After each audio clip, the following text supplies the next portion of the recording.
룻이 보아스를 통해서 어떤 사랑을 받았는가, 그걸 보면 우리가 예수님을 통해서 어떤 사랑을 받는가, 그걸 말씀해 주고 있는 것입니다.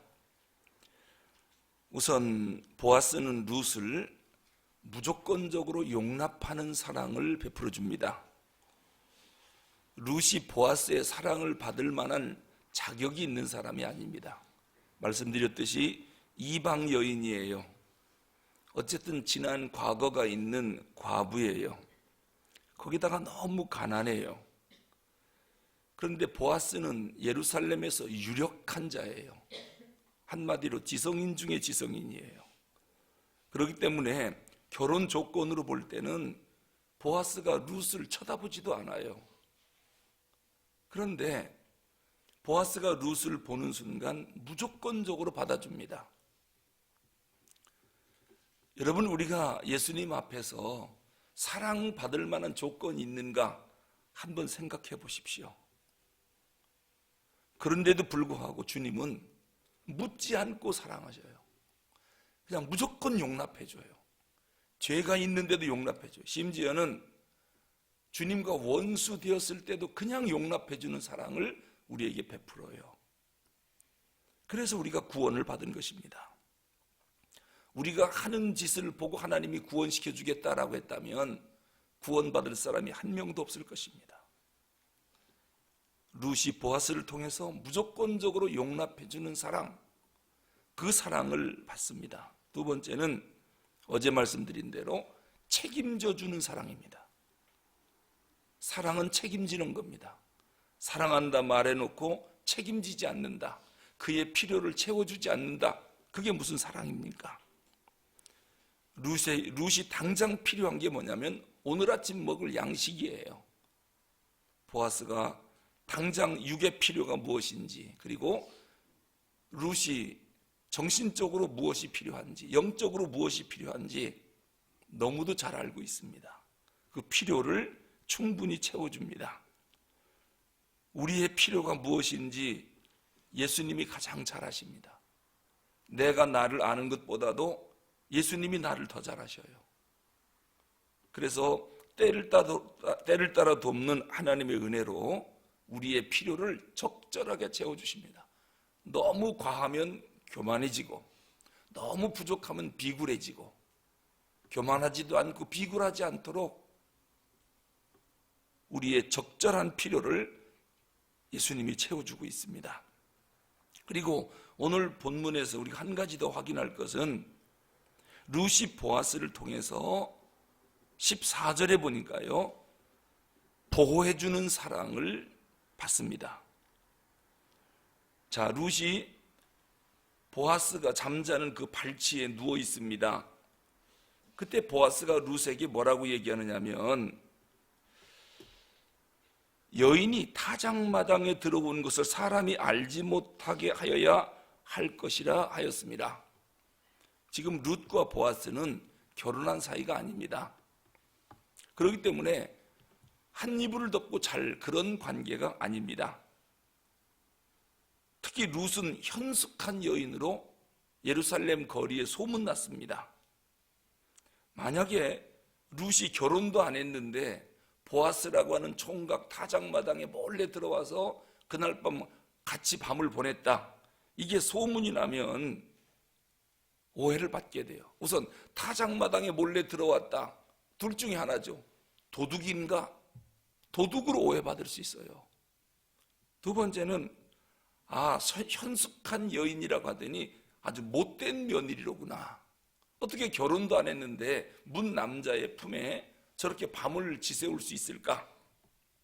이런 오해를 받게 됩니다. 근데 보아스가 그런 오해를 받을 게 뻔하기 때문에 오해받지 않도록 룻을 철저히 보호해 줍니다. 그게 사랑입니다. 인간 내면에는요, 크게 두 가지 두려움이 있대요. 하나는 오해받는 두려움. 우리가 뭔가를 말을 하고 싶어도 이 말을 상대방이 듣고 오해하면 어떻게 되나, 그런 두려움이 있다는 거예요. 오해하게 되면 비난을 받거든요. 이 비난의 대상이 되는 것이 두려운 것입니다. 또 하나는 이 충고를 받는 두려움이 있대요. 우리가 내 문제를 누군가에게 노출시켜 상담을 하는 경우가 있거든요. 근데 상대방이 다 듣고 내가 도저히 용납할 수 없는 충고를 할 때가 있어요. 근데 그 조언을 따를 수가 없습니다. 그러면 충고해 준 사람의 말을 안 듣는 거거든요. 들을 만한 충고를 해줘야 듣지요. 그래서 그 충고해 준 사람과 관계의 벽이 쌓이기 시작하는 거죠. 그때는 차라리 말하지 말걸, 이런 관계에 놓이게 됩니다. 원래 삶의 기술은 사랑의 기술이라고 합니다. 이 사랑의 기술은 대화의 기술이래요. 그러니까 우리의 언어와 대화 속에 사랑이 깃들어 있어야 되는데 그렇지 못하고 충고를 해버리면 감당하지 못할 때가 있어요. 우리 자녀들이 성적이 나쁘잖아요. 통지표를 받았는데 성적이 안 좋으면 집에 엄마 만나러 가는 게 너무 힘들다고 그래요. 아이들은 무섭고 두려워서 자살을 시도하는 애들도 있어요. 왜 그런 끔찍한 일을 저지를까? 오해와 비난받는 게 두려운 것입니다. 이제 분명히 엄마가 이 성적표를 보면 어떤 제안을 해올 거예요. 근데 이 제안을 얘가 감당하기가 어려운 거예요. 내가 하루에 4시간 이상 자지 말라고 그랬지. 집중해서 공부하라고 그랬지. 딴짓 하지 말라고 그랬지. 이게 감당하기 어렵거든요. 그러니까 이 제안에 대한 두려움이 있고 이거를 감당할 만한 능력이 없는 거죠. 최선을 다했는데도 성적이 떨어진 거예요. 분명히 내가 너 이런 성적 받으라고 이렇게 과외시키고 돈 쓰면서 공부시키는 줄 아느냐? 아주 무서운 칼날 같은 비난이 쏟아질 걸 알으니까 성적표를 들고 못 내놓는 거예요. 그래서 극단적인 선택을 하는 그런 아이들도 있습니다. 원래 사랑이라는 게 뭡니까? 용납하는 거죠. 이해해 주는 겁니다. 인간관계에서 제일 중요한 게 서로 이해해 주는 겁니다. 그러니까 이해해 준다라고 하는 것은 서로가 서로를 용납하는 걸 이해한다고 하거든요. 그럴 수밖에 없는 상대방의 모습을 그대로 받아주는 거, 그게 사랑이거든요. 결혼 생활에서 제일 중요한 게 부부간에 이해해 주는 거 아니겠습니까? 우리가 자녀를 양육할 때도 자녀를 이해해 줘야 됩니다. 특히 사춘기 자녀들을 이해하는 만큼 사랑하게 되는 거지요. 누군가를 내가 다 이해한다, 이 말은 내가 너를 사랑한다, 그런 얘기입니다. 사랑하면 이해할 수 있으니까요.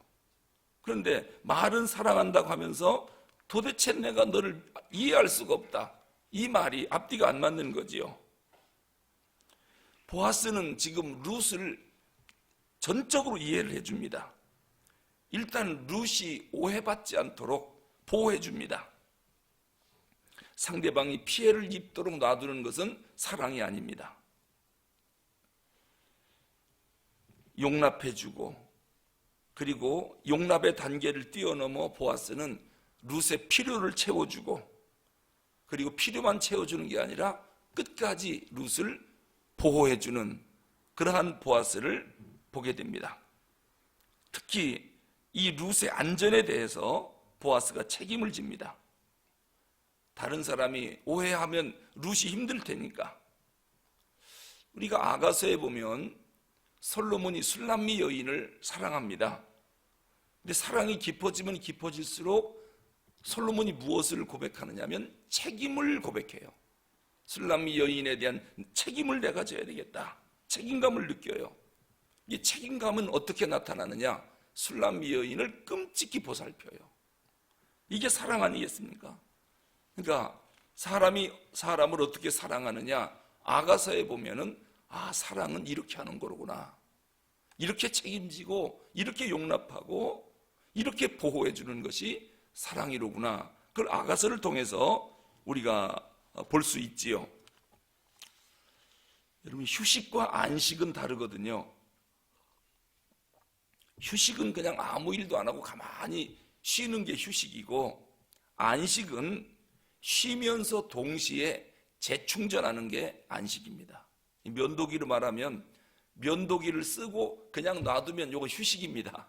근데 면도기를 쓰고 충전기에 꽂아 놓으면 요거는 안식이라고 그래요. 쉬는 것 같지만 에너지를 공급받는 거거든요. 원래 가정이라고 하는 것은 뭐냐면요, 힘을 공급받고 재충전하는 곳이 가정이고, 안식하는 거 메누카라고 그랬죠. 가정이 뭡니까? 메누카입니다. 안식의 터전이라고 그랬죠. 안식은 쉬면서 재충전하고 에너지를 공급받는 것.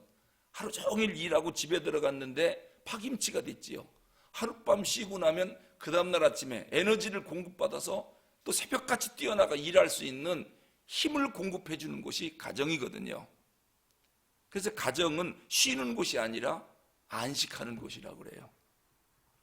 면도기를 그냥 놔두지 않고 전선에 꽂아 놓는 거예요. 그 다음날 일어나면 100% 충전이 탁 돼 있는 거, 이게 가정이라고 하는 말의 의미인데, 이게 메누카예요. 안식의 터전. 근데 그 메누카는 어떻게 안식의 터전이 되느냐? 거기에 헤세드가 있어야 된다 그랬죠. 사랑이 있어야 된다. 사랑은 뭐라고요? 용납해 준다, 책임져 준다, 오늘 모든 것을 보호해 주고 이해해 준다. 이것을 오늘 본문에서 우리가 보아스를 통해서 볼 수 있는 것이죠. 자, 우리가 예수님 앞에 나오는 이유가 뭐냐면, 우리가 오늘도 찬송을 불렀습니다마는 십자가 그늘 아래 나 쉬기 원하네. 왜 십자가 그늘 아래 우리가 들어가서 쉬려고 합니까? 요한복음 10장 15절에 보니까 아버지께서 나를 아시고 내가 아버지를 아는 것 같으니 나는 양을 위하여 목숨을 버리노라. 예수님이 당신의 생명을 버리면서까지 양인 우리를 보호해 주겠대요. 책임져 주겠대요. 요한복음 10장 28절에서는 내가 저희에게 영생을 주노니 영원히 멸망하지 아니할 터요 또 저희를 내 손에서 빼앗을 자가 없느니라. 끝까지 우리의 생명을 보살피고 지켜주겠답니다. 그래서 예수님 품이 우리의 진정한 안식처가 되는 것입니다. 특히 룻이 보아스의 품에서 안식할 수 있었던 것은 보아스가 유력한 사람이라고 그랬죠. 룻기 2장 1절에 보면 보아스는 유력한 사람이라고 그랬어요. 한마디로 능력 있는 사람이다. 보아스가 전혀 능력이 없으면 룻을 책임지지도 못할 거고 보호도 못 해줍니다. 자기가 능력 없는데 누구를 책임지고 누구를 보호해 줍니까? 근데 보아스는 유력자입니다. 능력자입니다. 그래서 룻이 편안하게 보아스 품에서 안식할 수가 있었던 것이죠. 예수님이 능력이 없다면 우리의 구주가 될 수가 없어요. 우리의 안식처가 될 수가 없어요. 예수님이 무기력해서 십자가에 죽임을 당했다. 당신 자신도 못 지키는데 우리를 어떻게 보살피겠습니까? 부활도 못하는데 어떻게 우리를 지켜주겠습니까? 어떻게 영생의 길로 인도하겠습니까? 그런데 예수님은 전능하신 하나님이십니다. 그 예수님이 우리를 수고하고 무거운 짐진 자들아 다 내게로 오라 내가 너희를 쉬게 하리라. 그래서 그 말이 믿어지는 거예요. 예수님 품으로 들어오라. 십자가 그늘 아래 날개 아래로 들어오래요. 그럼 내가 너희를 쉬게 해주겠다. 진정한 안식을 주겠다. 내가 용납하고 책임지고 끝까지 보호해 주겠다. 누구도 내 손에서 너를 뺏기지 않겠다. 예수님이 전능자요 능력자이기 때문에 그 말이 믿을 만한 것입니다. 오늘 보아스가 룻을 끝까지 책임지고 보호해주는 그 사랑을 보면서 구약 룻기서에 나타난 예수님이 누구냐면 보았습니다. 아, 예수님이 우리를 이렇게 사랑하시는구나 라고 하는 것을 오늘 본문에서 우리에게 말씀해 주고 있습니다. 기도하겠습니다.